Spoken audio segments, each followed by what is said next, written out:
soki omoni oza na rêve ya koya boye banda de ya komitangela anglais eloko nyonso yo koyebisa motu awa yo moto oza awa oyebisi moto afrika akobeta yango na ChatGPT. Amérique eza na mabe eza ebele malamu mpe eza la majorité ya bachrétien africain toza bahypocrite.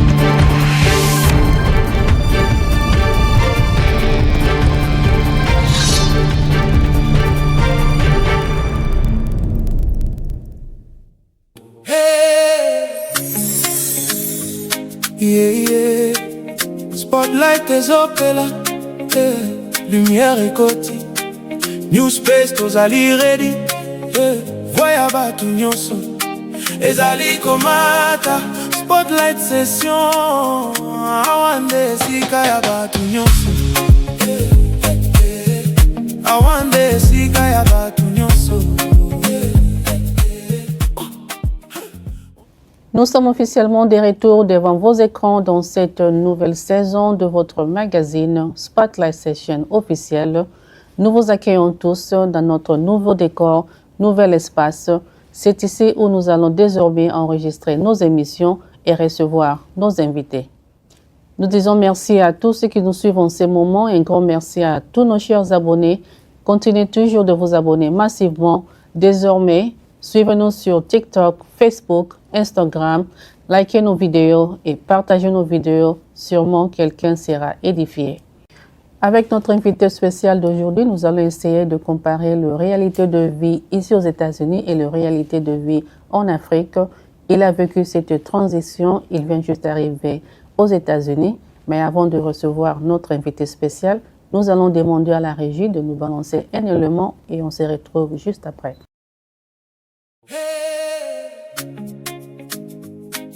Bienvenue au nouveau studio de Spotlight Session officiel. Nouvel espace, un lieu idéal pour créer et inspirer.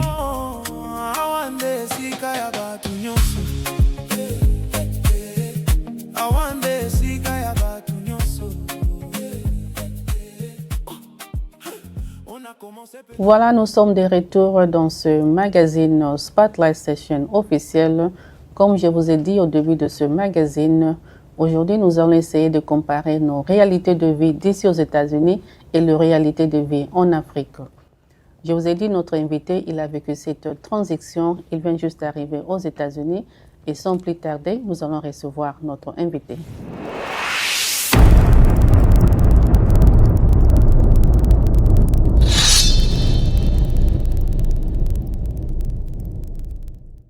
Bonsoir papa. Bonsoir. Comment vous allez? Ça va très bien par la grâce de Dieu et vous? Ça va très bien, merci. Avant de commencer ce magazine, si vous pouvez vous présenter à tous ceux qui nous suivent en ce moment. Je m'appelle Epanza Diala Papi.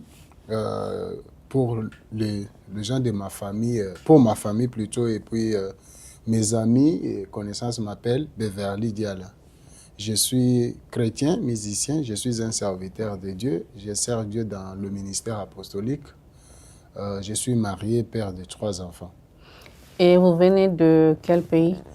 Je viens directement, je suis d'origine congolaise, de la République démocratique du Congo. Et puis je suis venu d'Afrique, j'ai quitté la Namibie. Ok. Et comme je vous ai dit, aujourd'hui, nous allons essayer de comparer nos réalités de vie ici aux États-Unis et les réalités de vie en Afrique. Donc, nous serons bilingues aujourd'hui, c'est-à-dire solo en français, na lingala, comme Yosa mieux placé, il y a à peine une année, je pense. Outi Koya directement na RDC ou bien na Namibie? Na outi na net na banda loba na français. Naza originaire ya RDC, République démocratique du Congo, mais nazala kinde na Namibie. Donc na longwe Namibie, nde na awa na États-Unis. OK. Alors parlons un peu de nos réalités de vie d'ici aux États-Unis. Avant oya na États-Unis, avant tout côté na kata sujet ya il y a sujet na biso lelo ozaka osala nini? Bon, à part conserver Nzambe, nazala que ça la ba affaires personnelles. Ok. Donc na bandaki ko somba pe ko teka. Ok. Et koya na aux États-Unis awa but na ezaki nini? But ya koya aux États-Unis ezalaki ko dans changement de vie, hein, changement de mode de vie. Avec comme en fait comme batu balobaka que mutu nyonso soki obotami, tu dois avoir un rêve. Alors nga zaki na rêve nanga depuis bomwana que bana nanga ba obotama na Afrique. Alors le pays qui me tapait au cœur, c'était les États-Unis. Ok. Donc obi rêve na ezaki États-Unis. Donc toyebi ke mingi avant balongwa mboka baya na États-Unis bazaka na image moko ya États-Unis na mutu na bango. Avant yo ya na États-Unis, image nini ozaki na ya Amérique? Image en Afrique, je vais dire Afrique francophone. Ndeti biso ba Congolais. Image tozala nango ezalaka ke vie ezalaka facile awa. Alors moi je savais que la vie allait être trop facile ici. Je pouvais me retrouver facilement. C'était ça l'image que j'avais quand j'étais en Afrique. Ok.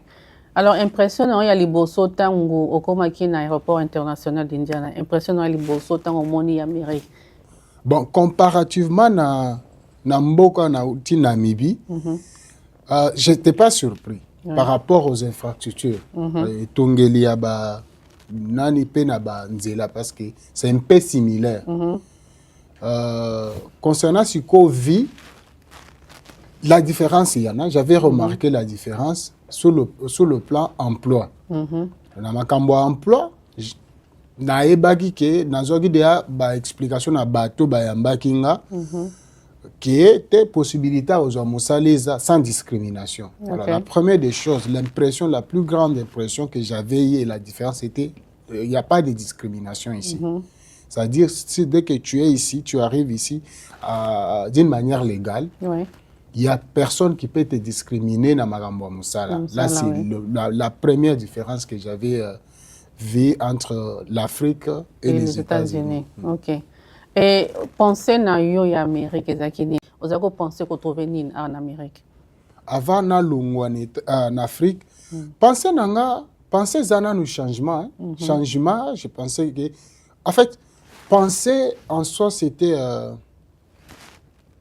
famille Robonga ouais famille Robonga c'est ça la pensée générale on eza penser à mutunyo ça c'est aussi je dirais général et particulier parce que déjà quand on rentre chez nous mutunyo soit alukaka kemiki ya poto na kinga pe na ko makombo famille ouais c'était ça famille Robonga et mais ce qu'on famille Robonga tant on a bandage lubangwana je pensais que c'était facile ça allait se faire dans un an. Mais est-ce que ça été par rapport à la histoire aux Akoyoka et aux pas ba mina au balobi aux États-Unis ou parce que bato mingi au baza awa na Occident topé sera image moko que souffrance ces awate a ma camion c'est bien peut-être les a ba histoire au baza ko betela et pas ba mina o ya ondo za kansa que vie est facile ah oui ba histoire n'a pas imagination personnelle. Je m'excuse parce que au moins les États-Unis total a un film. Voilà. Nous pensons que ce que nous voyons dans le film, des vies réelles au bazo vivre. Nous avons différent. On pense que parce que on peut partir même dans la recherche Google. OK, na Google au sali recherche ba émission mutozoka par exemple $12 par heure. Yo yebi donc actualité yo tu yebi magambezo sa réalité ya mutoza sur place. Yo zugaka $12 wana obetiango oyebi kutu combien de temps batu basalaka combien d'heures muto asalaka wana ozoba na muto aza na Afrique azaka muto aza je suis en train de parler de moi parce que dans le lobby tant on a ça la recherche Google donc au que tu na combien le salaire minimum ya muto par heure aux États-Unis ba bisio Google a bisio $12 yo beti suko 12 fois 10 tant aux obéta douce fadi swana au sali siko yo bisko tchese na kokyo sala 50 heures au sali calcula 50 heures na calcula 50 heures wana au longoli assurance te au longoli ba bills te ba bills ba makambo futa ba facture oui facture au longoli te yesko so au globaliser yango ozo mi pesa pe prix ya loyer ya yo moko alors quand tu vas tout le résultat wa pesa yo au moins menga soki na bongi entre temps on va payer ko voiture ya monene voilà ba facture ya griffe quoi moni biso to ba congolais facture moko a griffe na bando kanga nango photo batu ba banga que les gens me respectent. Maintenant, quand tu te rends compte que c'est pas ce que l'Internet te disait. Là, c'est la deuxième des choses, l'anecdote. C'est ça que les gens qui sont venus ici, au Tozaki na Bango en Afrique, au Peto Banda qui partageaient les mêmes rêves. Au moins, na mutu tango toza en Afrique, là que ceux qui na ke na obosa noté. Voilà. Il est pas assuré. Ça c'est quand même sûr que non. Je vais le faire. Maintenant, il se croise avec une réalité. Quand quelqu'un qui est ici, a vérité ou a vivra ton dimati.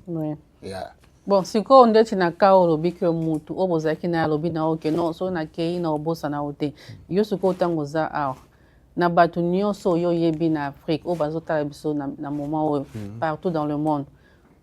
Tango yo bosani mutu okto camarade bozaki nae depuis Afrique eza du yani bon kobosana en fait je pense que ozolingo parce que kobosana tobi eza ozo kipe butwana ti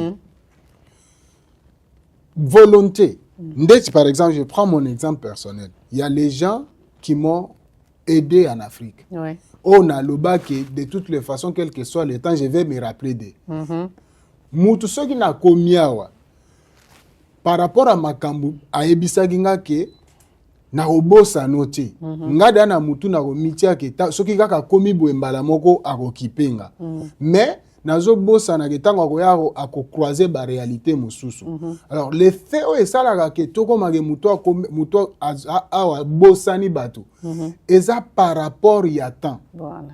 Par rapport ya réalité. Et ça lite que soki mutu atindeli mutu quelque chose te lobite ke ya bosani yo. Peut-être azana liste ya bato to lignée mobo ya habité na kipe o tour ya kinganje kokoma siko muto azana Afrique to comprenate mais siko yango papa moni yango na tango tozo ba réalité tango yebisa muto na Afrique tala ba réalité tozana ngo awa oyesa muto ke no yoko yate yango na ba ondima te que bango bakoki ko yate balingi bango moko ba ya ba vivre réalité wana parce que ba otuna comment yo zo yebisa biso que vie est difficile en Amérique bisoto yate mais yo moko ovandika na difficulté wana. OK. Omoni bon, moi ngai je vais aller avec mon expérience personnelle. J'ai un cousin qui est en Europe.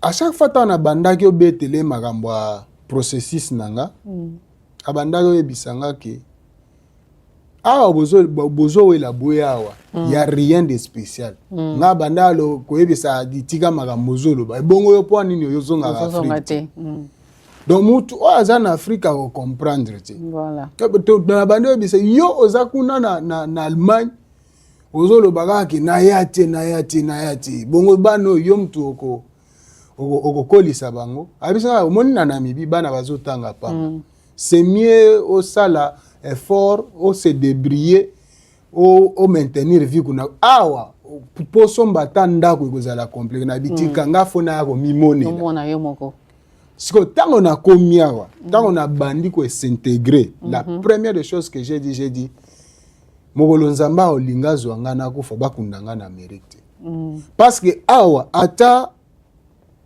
soki okufi bakundi yo famille etikali fe futela mabele wana pendant que nga papa na biso tango akufa toyeba ata makambo akufuta mabele ti ata soki okeko bakundie na nécropole okosombaka mabele esili etikali éternellement donc ça veut dire quoi C'est-à-dire que quand quelqu'un vous dit, peut-être que vous avez la manga sagesse, hein, parce que au moins mutu, ce qui a une réalité, ce que je dis c'est que koyate ako bengo mutu mabe mutu asa mote mabe asa alingingana yate so la mongana loba te tozo bonde la boya po boya ko koyeba réalité koyeba réalité akulamuka ba misala ba 4 heures kozonga ka olamuki 4 heures ozongi 4 heures donc olamuki 4 heures du matin ozongi 4 heures ya pourquoi heure moko boyo zola la tie donc que les gens viennent, toujours bon de là-bas, mais sinon, quand on vous dit que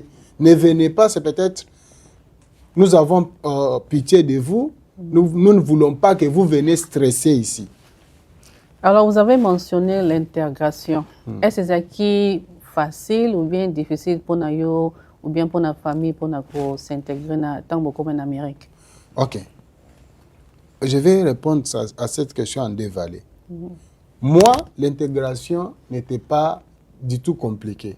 Pourquoi? Parce que déjà, na le bac anglais. Voilà. Banananga, ils sont nés dans un pays anglophone.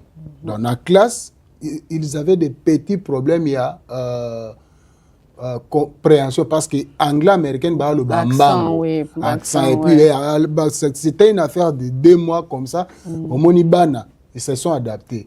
Maintenant, deuxième valet à réponse nanga. Pour na bandego na biso surtout baza na ba pays anglophone ba lingaka koyekola anglais. Pour s'intégrer ici, c'est un problème. Un, Amérique mutu nyonso azalaka occupé. Voilà.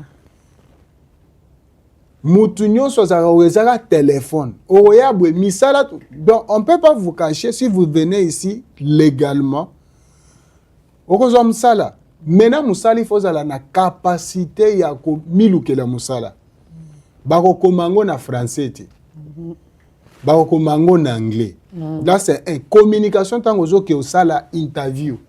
Oto bengaka interview. Muto osala na interview, misala il faut oyoka nanu makambo azoyebisa yo, oyeba na ko répondre. Anglais américain eza otomona na ba film ti. Otomona na ba film ba adaptaka ngo na ba niveau selon ba pays consommateur.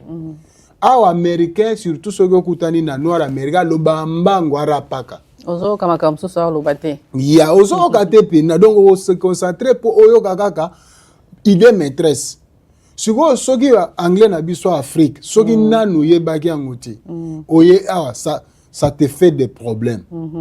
Ça te fait des problèmes. Moi personnellement, je suis arrivé ici na kendaki musala mutu moko kaka alukelinga musala en ligne. Ayebisinga ko interview. Tana ke interview, batuninga ba question. Nga je parle anglais, bato baebinga baebike na loba anglais couramment parce que j'interprète aussi l'anglais. Mais na ke loko compliquanga esika na tia numéro ya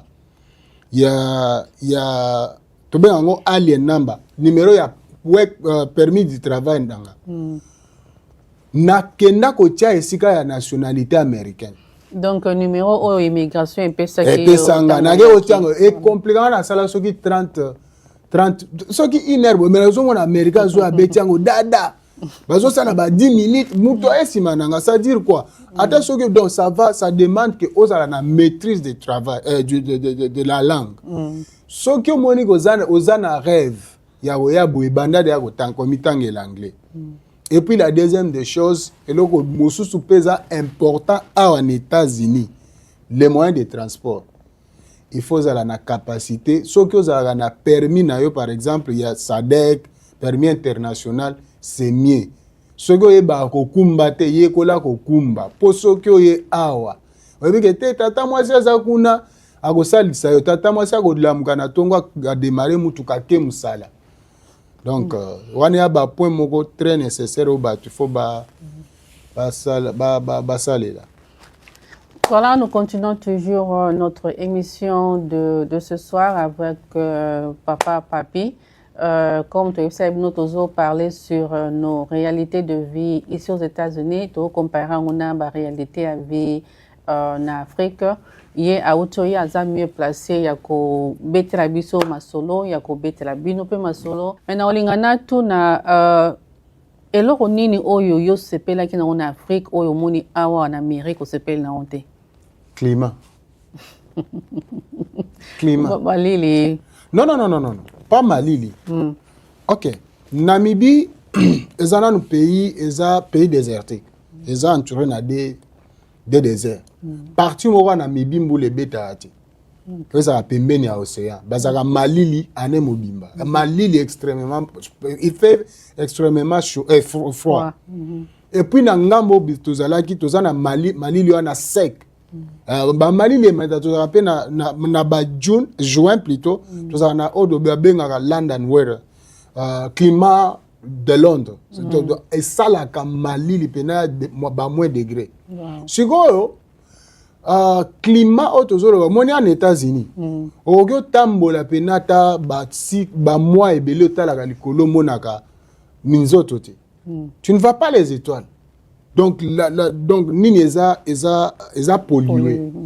Pendant qu'en Afrique au mona minzoto au mona depuis na na moni sanzaka mbala moko. Na mona kikango kotu mois passé na autre musala. Donc climat en Afrique eza bien makasi. Là c'est un deux. Conditions de vie. Coût de vie est trop cher en Afrique.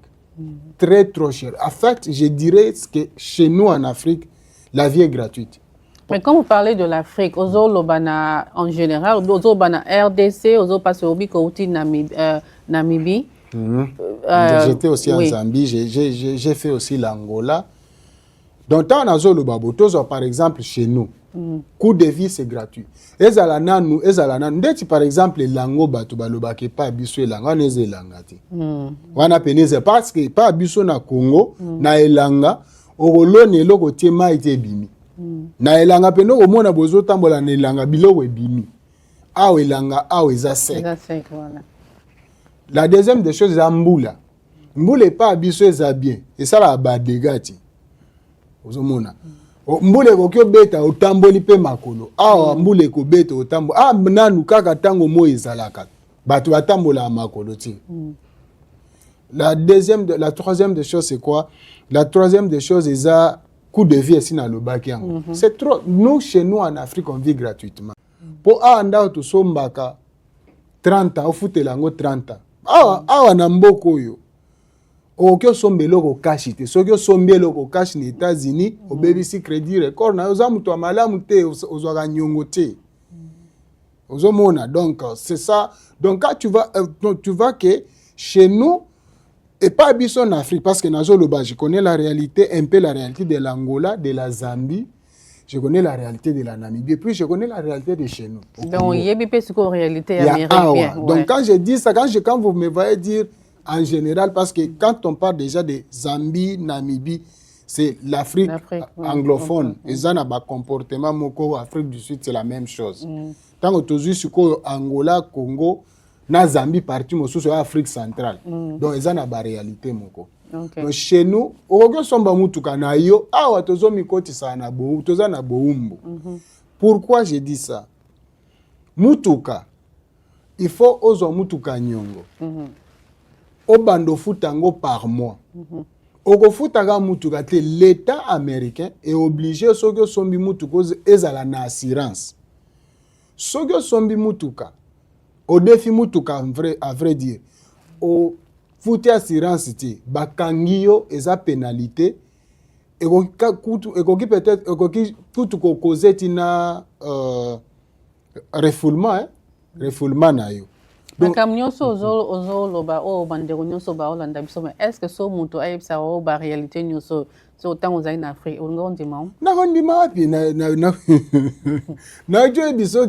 En Afrique, eloko nyo ndeti ba chat GPT bimi boy. Eloko nyonso yo korebisa mutu awa. Yo mutu za awa yebisi mutu Afrika ko betango na chat GPT soit ta betango na Google. Pour vérifier. Si vous magambu Google a oyebisa ndako ndimo. Akoma okosa, akoma mutu alokuta. Ya amoni biso, nous les Africains nous sommes trop spirituels. Omana Nzambe oya komisa kiyewana, akokomisa ngapa koyoka soni. tokomonana anecdote moko. Mais ba camarades na au bazar, est-ce que bazar ko yebso ba réalité on attend zaki na Afrique? Donc la malchance oyo biso tozwaka batu oyo toyebani na bango baya boye. Tango baya bakata communication. Ah OK. C'est là aussi oyo eloko esalaki créer ba moi confusion. Bake babongi bakati communication. Alors moi quand je suis arrivé ici, j'ai dit que moi je vais pas couper la communication. Je vais dire aux gens la vérité. Mais je vais continuer à prier que tu viennes ici pour maintenant que tu fasses la confrontation de ce que je t'avais dit et ce que tu sais que tu vas vivre. Oui, les gens que nous, on connaît. Il y a seulement une de mes filles que j'ai dirigée, elle est partie avec sa famille au Canada. Okay. C'est la seule personne qui avait continué, qui a gardé contact avec moi. Vous. Maintenant, vous savez ce qu'elle faisait? Je la salue, Christelle, et son mari, Eric. Elle faisait quoi? Elle va se taire, vous allez voir, elle va vous envoyer les unités. Wow. À côté de l'eau crédit. Wow. À côté de l'eau crédit, na Namibie. A somme pena crédit à Tindi. Sugo, atinda crédit, sugo, toloba, merci. Sugo, na mutu na biso. So tinde langa crédit. Yo lingi mbongo. Na ke nango wapi. Mena tango na yawa. Ndena ya comprend mwana na za mwana ma. Même crédit wana. Même crédit wana za masikiti. Mwana na za mwana malam. Donc il y a aussi les gens qui sont au bien à baza vrai. Il y a zalaki quand même vrai. Et jusqu'alors on cause avec elle. Anga tango ce qu'on a comme bien moni. Moni. Abenga mukwa beveli. Moni. Ubanda ko chamnogo yoyo combien moni réalité na bien bozaki na raison. Mais on mentionnait que Moussala na début ya mission na biso ezaki difficile ou bien facile pour na yo trouver Moussala tango au commun en Amérique. Oui, ça c'est aussi c'est une question, une bonne question. Moussala, j'ai eu la chance ya kokutana na batu oyo à partir de sponsor nanga sponsor nanga moko ezayo mama nana Kashama na papa Ig HP Pro. Alors c'est déjà avec caisse coordinateur nangai monsieur Ali Ntumba directement tant on a yé dans moins de 2 semaines, nous avons Moussala. Dans moins de 2 semaines, ce n'était pas difficile. Moussala, nous avons part-time. Nous avons aussi la complication, nous avons moyen de transport. Nous avons moyen de transport. Babandaki futelanga sponsor, babandaki futelanga taxi. Parce que l'époque, nous avons Moussala, c'est l'époque à Malili. C'est novembre. Neige ezo ke kusila mezo kweya pe. Donc ba mitu ke mataka. Ba banda fute na ba air moko $40 aller, $40 et tout, mais na banda sala c'était $21, je pense. Ce que zosko yozo ke ndozo sala 3 heures, 4 heures ya musala, mais au dépenser ya $40. Ndeto yaki kotika musala wana. Kotika ka onatika ki musala wana. Oyo eza po na bandeko na biso bazotika ya misala kotika onga na tika ki musala na société na bandaki osala na pesaka raison te batu ya musala sikoyo bakomi ke na tiki musala sans raison bango babengana kinga te na bandi oluka musala depuis novembre na luka musala ti parce qu'il y avait un rapport. On a koto tikaki musala liboso wana. Donc soki oke eza soki koti na musala parce que numéro na yo ya social na numéro na yo ya permis de travail. Ezo tambola na système à musala États-Unis. Donc ça déjà na kati ya record na yo. Voilà, raison oyo bato ya musala na liboso ba kopesa e kolanda yo partout. Na wana nde siko ezo ata de décembre mi na katikati ya novembre ti na yo zo musala na mars. Donc c'est compliqué parce que na sala ki ndeti abandon ya musala. Donc c'était ça, mais la raison pour laquelle j'ai eu le travail 2 semaines après arrivé nanga parce que j'avais la langue. Ouais. La langue ne te permettait kinga. Donc c'est très important vraiment il y a la langue, il y a l'anglais avant il y a comme en Amérique parce que faciliter makambo belé. Il y a baloba boye. Baloba Swahili fan baloba boye. Soki ke na esika. Bon eza kutu proverbe congolais. Soki ke na musika na esika. Okuti batu bazo bina na likolo moko yo pe bina na lokolo moko. Donc okoya pa batu te okuti bango bazo bina na likolo moko yo lingo bina na de okobima muto ayebi mingi. Ça veut dire quoi? C'est-à-dire que quand on vient chez autrui, il faut déjà savoir comment communiquer. Parce que biso ba congolais tout le monde a ndeti français français a na valeur te na monde anglophone. Omoni biso ba francophone to fongwama aucune église na Congo na kin. Ozokuta bazo yemba nzembo, bazo sala adoration na nzembo en anglais. Mais soki ke na pays anglophone, po yoka teska bazo sala bazo yemba nzembo en français. Okomona yango te.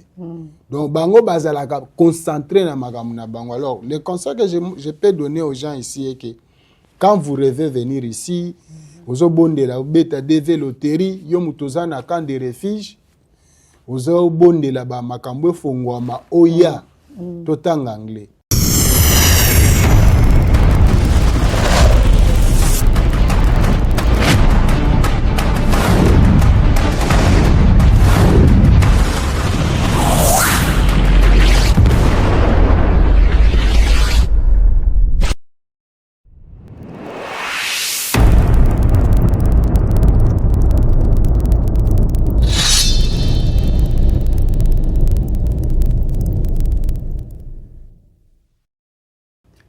Voilà, nous sommes encore de retour devant vos écrans. Nous continuons toujours dans l'émission Nabiso Alelo, nous avons nos réalités aux États-Unis et puis la réalité aux en Afrique. Nous continuons toujours à inviter Nabiso. Mais papa, question mon et Yelinga na posé parmi la réalité Nabiso oyo nous avons na États-Unis awa. Parce que vie de prière Nabiso awa na Amérique, na vie de prière ya bandeko o en Afrique. Il faut trouver la vérité et ça n'est pas. OK. Est-ce qu'il y a un pays parmi la réalité au yo-yo et ça en Afrique, c'est-à-dire aux a tellement occupés, aux autres qui musala, aux ongi nanda ko fatigue, aux a temps y a prier vraiment tendenge aux a ko prier en Afrique. Yeah. Elo aliboso il faut que vie de prière, quand on parle de la vie de prière, exacté ce qui mutuazo bon de la 5 heures du temps, exacté ce qui mutuazo bon de la 10 heures du temps, mutuazo ça la ba jeune te, ezana no état d'esprit à mutu. Au vie, donc clairement ce que talia en États-Unis, vie de prière au yabiso ya to ke mabondeli 6h à 6h ezalaka ati qu'il te kotaka soki pe boza na chance kota 2 fois donc une fois bomonani une fois mosusu deuxième fois une fois boza par exemple en ligne et puis comme maintenir programme de prière tu te maintenir en Afrique par exemple mardi mercredi dimanche ou bien mardi jeudi dimanche 3 fois il y a kilt na semaine exact parce que déjà emploi du temps est compliqué il y a mon pasteur azapé déjà pasteur pe aza okipa kenda musala soki pasteur akenda par exemple musala na tongo c'est-à-dire mama pasteur akenda na poko il faut pasteur azala na ndako po abatela bana po bana soki bazana se okoki otika bango te wana l'une des inconvénients maintenant en Afrique eloko ezosala ni tobondela mingi eza mode de vie. La majorité, il y a des chrétiens africains, tous sont hypocrites. Tous sont hypocrites. Ah bon? Oui. Pourquoi je dis ça? Moutou dans l'église, pour na mode de vie nae. Ayebi que no quoi que ça a été. tata alega kosalisa ye te moto akoki osalisa eza kaka nzambe donc azokende na église mpo na situation familiale azokende kobondela nzambe mpo nzambe asalisa ye siko awa mundele akoli ou bien américain akoli mosala ezalaka ya pamba mutuka soki asalaka akozwa nyongo passeport akenda kosalela yango mulongo te permis de conduire mpo asala test akosala bacrobatie te eza okei otangi mashine nde moto ozosala yango do mayele na yo ozomona motu wana aza nini ekotinda ye akende kosambela ozomona siko eloko wana ezoya kokomela chrétien oyo azalaki na afrika abandaki obondela mpona situation mpona mode de vie visa ebima asali jeune awa moto asalaka jeune te mpo visa ebima mais kuna mpo passeport nanu ebima il faut sala jeune sikoyo soki moto aye abandaki obondela mpona biloko wana donc ça dit c'est une personne qui n'avait pas de source chrétienne qui n'avait pas une base solide chrétiennement parlant soki aye awa akobondela te akokota ne na mokili ya États-Unis sikoyo ntango na bandaki olobaki ça dépend eza kobondela mingi te eza mode de vie pe esprit na yo mutu oyo ayebaki que la bénédiction ce n'est pas avoir le bien matériel c'est avoir Dieu en soi ata soki toyawa akobondela kaka oui akobondela quelles que soient les conditions sont différentes akobondela parce que les gens disent que non que l'église ndeni nazana non en Afrique tu ne priais pas tu priais pour une raison. Tu es venu trouver tout ce que tu cherchais, tu n'as plus raison de prier. Alors il faut dire que c'est là qui prient en Afrique avec des raisons matérielles. Quand ils viennent ici, ils ne prient plus. Mais c'est là qui prient en Afrique avec une raison spirituelle. Quand nous sommes ici, nous prions. Malgré les circonstances, nous continuons à prier. Voilà. Mais qu'on prie, même biso batoza, il faut continuer toujours qu'on prie parce qu'on prie pour la protection na yo, qu'on prie pour atteindre le but que toza na nyo, mais bilo qu'on a payé et qu'on ko bonga jour, mso suta bande ko mso baza na misala, bazo ki misala, mais le loto lobby musala peke. Bon, en fait, Dieu, Nzambe, azawa nate pour privilégier yo mutu soko bande obonde la Nzambe avec quand tu vas dans la Bible dans le livre d'un Samuel chapitre 1 quand vous lisez on rencontre l'histoire de Adam Anna azaki na banati abanda abotati mais azaki na concubine na ye Penina abanda yo sekaye balobi mobali na bango azalaka na habitude ya kokendaka na Shilo ko pesa offrande. Cela veut dire que c'était pas une fois, c'était pas deux fois, c'était plusieurs fois.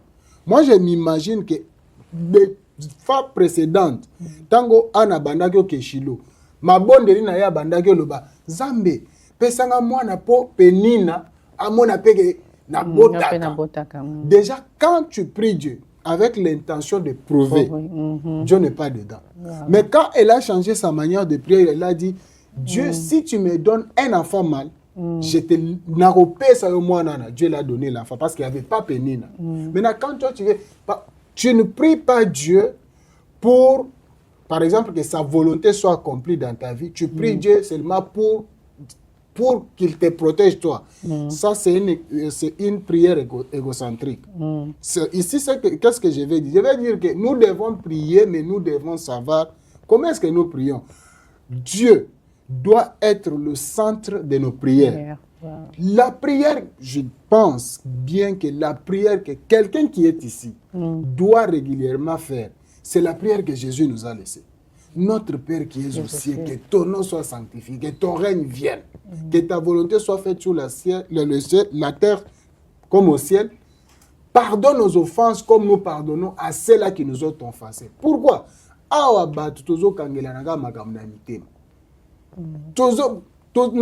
Nous, il y a des prédits, bazo jugés par apparence.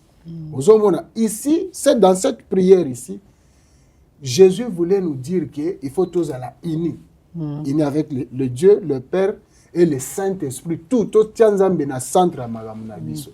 wana siko eza sujet moto to lobela on peut muko mususu to benga o lisusu na plateau na biso po na to lobela sujet to ngato sala sujet sur les églises de réveil.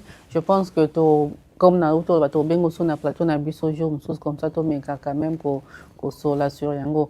Mais na ngina ye baso vraiment lelo batuni papa Beverly Papi bando yene États-Unis na inane nyoso sali eloko nini yo vraiment oyo osepe nango eloko nini oyo marqué yo vraiment bando en Amérique. Eloko e marqué ngai ou bien eloko na sepeli nango eza fitira bana mais na ndenge pena ya kikongolais nazoloba na ye koteka bana. Yeah. D'une part, je suis content parce qu'ils vont étudier. Moni tout parent alingate bana na ebal le kanaba na ba nzelo ya makambo mabe surtout ke ba classe ya olo kenda na elo wa kofanda. Mo boke pe no liakite. Awa mwana ko kendali bazo benga ngo soki nini wana biso to banda benga récréation bango bazo benga ngo soki nini wana benga lunch ozozo lunch lunch ozana recess bazana recess ya mbeba memela ngana ndako recess nde makambo nini surtout. Vous voyez, c'est ça l'avenir des enfants et leur futur quand même. Je sais que ils ont sécurisé. Voilà. Mais entre-temps, ils ont créé un point d'interrogation. Parce que quand vous regardez sur le plan ressources naturelles, comparativement à Mboka Nabiso, tu regardes et dis que nous aussi on peut faire ces choses ici. Ce qui est en Abilo, les bana tuyi na bangwati. Bon, ndesi ba Congo balobaka nzambi kwa luzolo, nzambe kande mutu ayebi. Alors même question on a posé aussi qu'on a posé sur et là on nini oyo yo omona ki na Afrique oyo et marka ki yo le losoko bi peut-être kanga so na zongi na Afrique en tout cas na zozongi la kara pona eloko agriculture. Omoni surtout na Congo. OK, je vais donner quelque chose, on appelle ça la parenthèse ou soit anecdote. Tant qu'on a zalaki na Congo, na tikala ko linga Congo te. Ah bon? Ouais. So Dieu fait grâce que na longwe Congo na ke Zambie. Omoni bilo nyo se banasa ndeti ba RTN so mona ba tie ba top gete olinga ngote na ke na Zambie. Eloko esalaki nalinga nanu Congo na ebe importance à Congo eza chaîne nationale ya Zambie. Chaîne nationale ya Zambie eza chaîne moko boye équipe nationale ya Zambie ko za rezo beta bal bazozwa match wana te. Programme nano bazana nango na télévision ko linga ngote siko ndango na fani nazotala Nathalie RTNC nanu batiaka ba musique batiaka ba film batiaka théâtre na bi Congo to fongwa na ebagité. Là c'est des temps on a ke oya koke Namibie eza terre sec. Namibie oke loni loko bo il faut o boake la ngo mai na tongo pe na pokwa so yo boaki te ko kawo. Siko na ye ozonga Lubumbashi na elanga na kepa cousin na na ndako na quartier moko résidentiel eza ba quartier moko ya te résidentiel na kati ya clôture basala bilanga na bilanga na ba loni bitekuteku matembele ba aubergine pili donc bilo nyonso zo utana le pa na tuni bango bo rosa ka bite kambula nde muto rosa kambaka siko na tali façon siko biso na Namibie poso polias pondu il faut olongwa otambola plus ou moins 700 km pour okende na zone o bazalaka na mbula soki pe okebite la majorité ya légumes lié makana nani na Namibie utaka Angola. Il faut voyager au Angola osomba oya oteka kona baby siko tango na tali façon ndeti na Zambie bilanga epesa mbongo na moi na lobi ke te biso ba kosa biso donc pas biso soki ozongi o investir na bilanga tu n'auras pas besoin d'arroser ton champ ezala hectare neni ne vous avez besoin parce que directement tu peux créer de l'eau chez nous par exemple na Kini soki o timoli 10 mètres de profondeur okozwa mai. OK. Okozwa mai. Na ba mbujima kuna n'en parlons pas. Na ba Équateur n'en parlons pas. Donc bilanga soki nga na zongi lelo na Congo bilanga. Nde yango osala. Bilanga na osala. OK. Ouais. Alors voilà, tout comme presque na fin ya émission na biso, mais avant to ceux qui s'émission na biso dans linga pena e ba na tuni yo déjà obi que oyebisi biso eloko e marqué aux États-Unis et eloko ezo marqué yo na Afrique.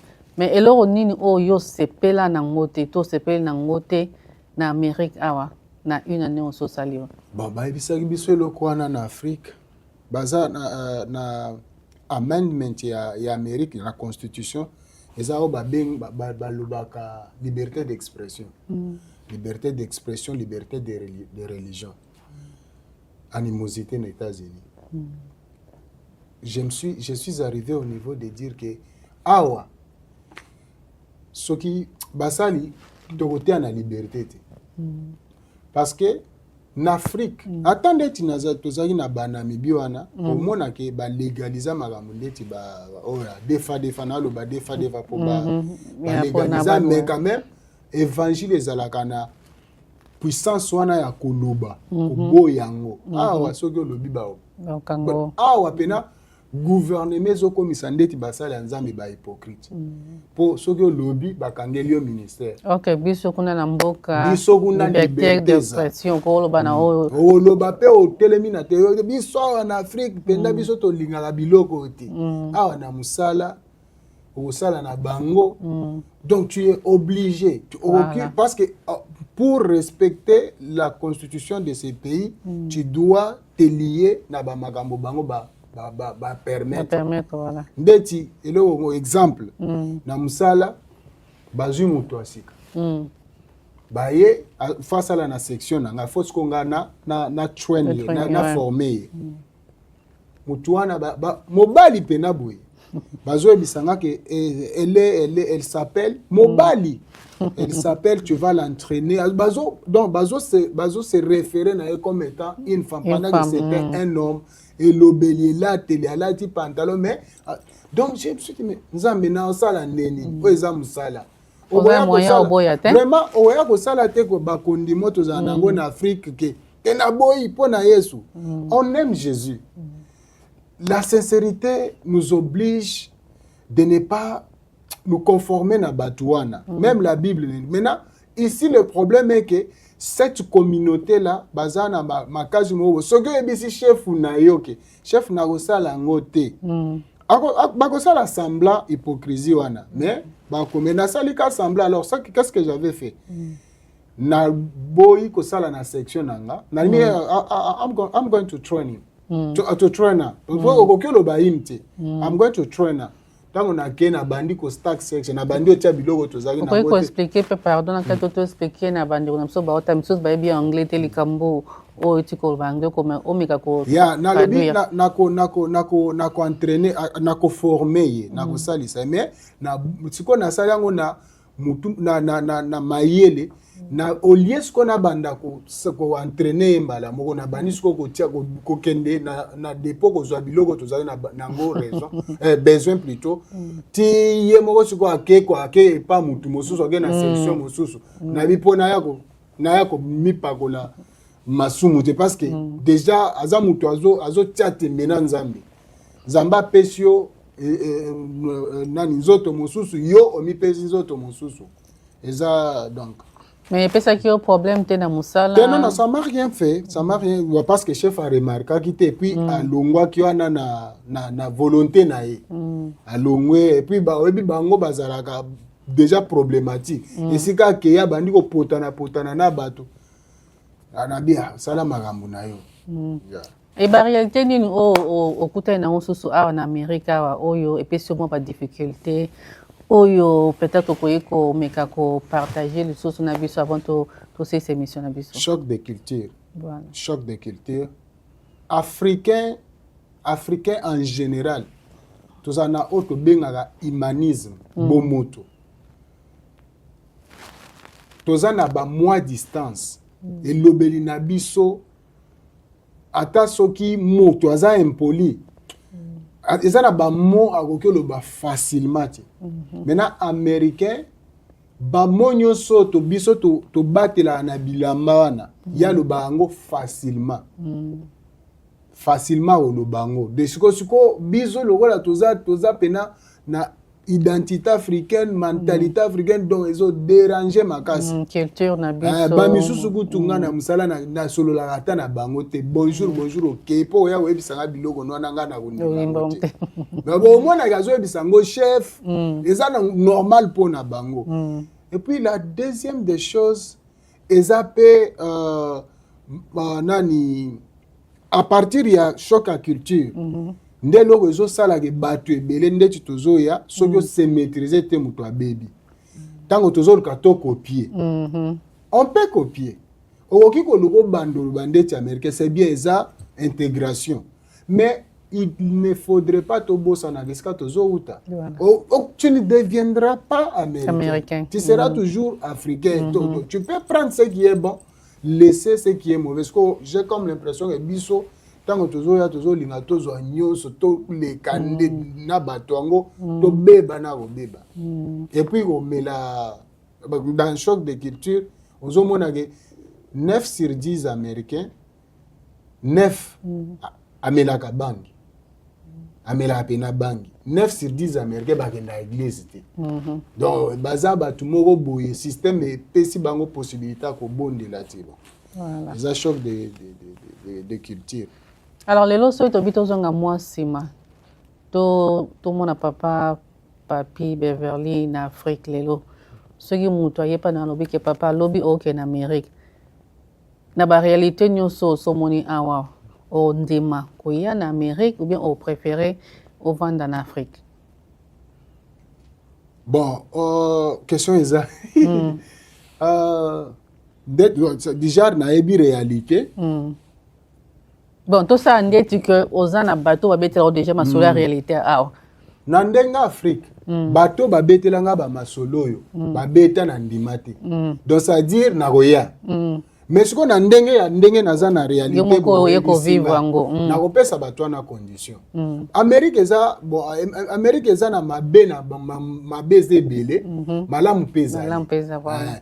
Soki par exemple na lobaki yango déjà, soki ngai na zongi Afrique na condition de vie par exemple naza na musala bafuta ngandetia na enfant d'Afrique. Voilà. Ngako tunalobaka pension nanga nazo zonga Afrique. Toi attention bazo futanga $500 à pension en Afrique. Mais naza koko moko boya za bien. Naza koko moko boya naza bien. Donc c'est ça. Voilà. Bien, c'est ça. OK, to comme na fin émission na biso en tout cas papa merci beaucoup pour l'invitation pour répondre à l'invitation à biso. Mais avant tout, s'il s'appelle, on a quand même au passé message moko na bande na biso nyonso o ba otala biso. Toza na ba abonné na biso ba otala biso partout. Et ça pe na bande comme so ba bio peut-être ba omona émission na biso soko koki ko passer message na yo avant tout ces émissions na biso alelo. Bon message on a que passer. La première des choses on souhaite et on prie Dieu que la paix de Dieu soit avec tout un chacun de nous. Toyebi ke mutuna mutu aza tozo bunda surtout bande ko na biso to en Afrique, nous nous battons pour gagner la vie. Nous prions que Dieu réponde à nos questions et à tous nos souhaits. Et puis tozo bonde la kimezala na mokili. Amen. Kimezala na mokili, que Dieu protège le peuple africain bato monde mobimba et puis bolingo ezala na mitema na biso. Pona bande ko na biso o baza na intention ko ya awa. Continuez à rêver. Croyez à votre rêve. Ngai ata mutu moko ko changer rêve na yoti. Mais alande réaliste. Ko rêver kaka te ke France, okoya poto mais ozo se préparer ti. Mi préparer. Soki pe mutu za na ndeko no na poto awa. Asali saka bino. Photo bonde la pona batwana. Réalité pour toi c'est très compliqué. Ce que je vois dans quelque chose à dire la personne t'aime. Je sais que la majorité des gens ne vont pas accepter parce que c'est mon cas. Mais pour ceux-là qui sont dans la voie de venir ici, tant au Bogoya Bogopé ça biso raison. Que Dieu soit avec vous, que Dieu vous assiste. Tobo sanate mutoyo, soki okangela ki mutu kanda limbisa. So mutu asalela ki o mabe limbisa, kokanga mutu na motema te. Et puis pour na bande ondeti ba abonné nanga na TikTok. Vous pouvez, s'il vous plaît, allez-y sur la barre de recherche, tapez Spot Live Session, ils ont un compte na TikTok, Spot Live Session, ils ont un compte na YouTube, nga moko tu n'as abonné. Donc, je vous encourage de liker, commenter, et puis, tolinga eza musala bana mboka, ça promouvoir ba talent, ba sali nzambe, nani communauté congolaise à Indianapolis. Spotlight Session eza la voix des sans voix. Donc so on a problème, so qui peut oza muto communauté à Indianapolis, oza na ba musala na yo, ozo luka kosala promotion. Je pense que nasuka na se na ya écran na biso na ba écran na bino miko mona numéro, vous pouvez contacter.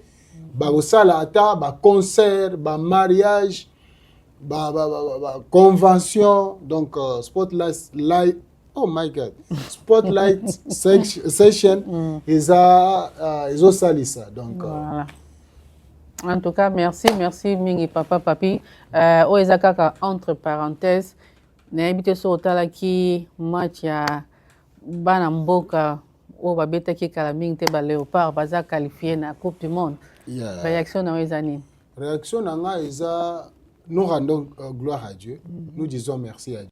Donc pour nous c'est une délivrance. Dieu nous a délivrés dans une chaîne de 52 ans. Vraiment. Et le Congo aujourd'hui, tous en la Coupe du Monde. Donc tout Congolais d'origine, tout Congolais, tout sepela qui ngana sepela qui pena mal na landa ki match wana nazana musala mais faut voir tango bazo raté façon nazo ganga ba américain ba moninga ndeti nazana na beli liboma Oza olanda ona ndaku na na musala. téléphone te na musala na téléphone nanga. Donc c'est une victoire que nous dédions à nos aïeux, nos frères et sœurs qui meurent chaque jour à l'est de la République démocratique du Congo.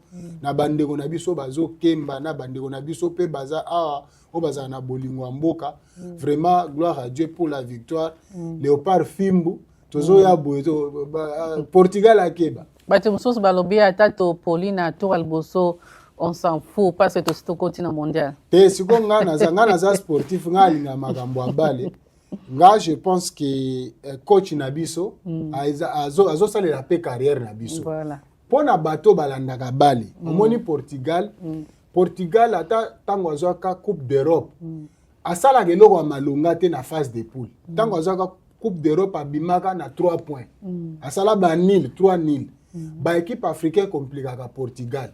Soki tango abeta par exemple na Angola, au moins na bosoki a gagné ba 2-1, ezakaka oya sukanda gagnaki ba biebele. Soki Maroc a gagné ki azongi na Afrique, biso to eko compliqué na Coupe d'Afrique. A combien plus forte biso. On peut aussi mieux faire. Donc bato bazo le togoya awa te toye tourisme te. Toye obeta Coupe du Monde. Voilà. Portugal azala te biso tokolega. Voilà. Donc c'est ça. Voilà, en tout cas, oui, ça n'est qu'un mois d'hiver, moto ngato sola na suka ya mission na biso en tout cas tozaki biso nyonso na esengo. Ezaki vraiment fierté pour mboka na biso après 52 ans toye koke na Coupe du Monde. Voilà, nous sommes à la fin de ces magazines Spotlight Session officielle. Nous disons un grand merci à notre invité de ce soir.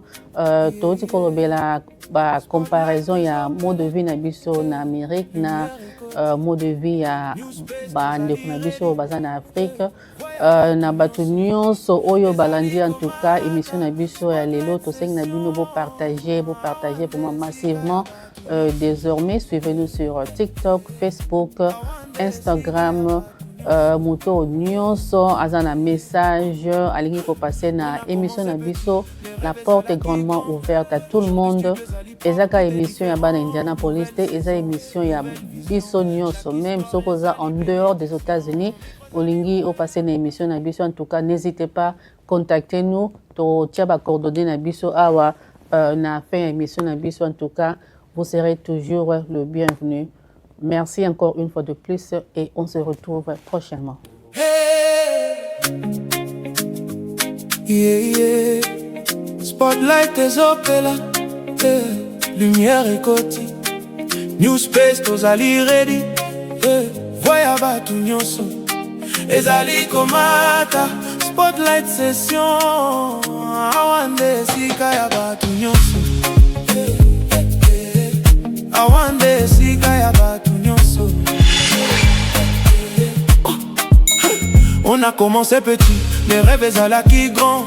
Aujourd'hui studio ezali propre, tout est différent. Nouvelle saison, nouvelle vision. Chaque histoire ezali bénédiction.